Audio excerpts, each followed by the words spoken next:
Аз обичам да създавам неща, които липсват. В случая забелязах, че българската екосистема има изключително много потенциал, изключително много талант и едно от най-важните неща беше да покажем това на света. И нашата роля е просто да свързваме всички и това да става все по-успешно.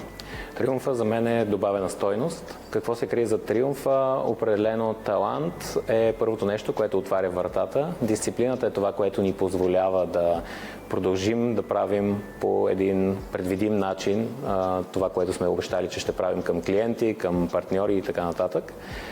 И трудностите са това, което ни помага да учим и да се развиваме. Да бъдеш мъж на върха определено означава отговорност. Отговорност по три начина. Първо към екипа. Всички решения, които взимаме за това какво да правим и какво да не правим, по някакъв начин водят до последици за екипа. Второ, споделяне на успеха.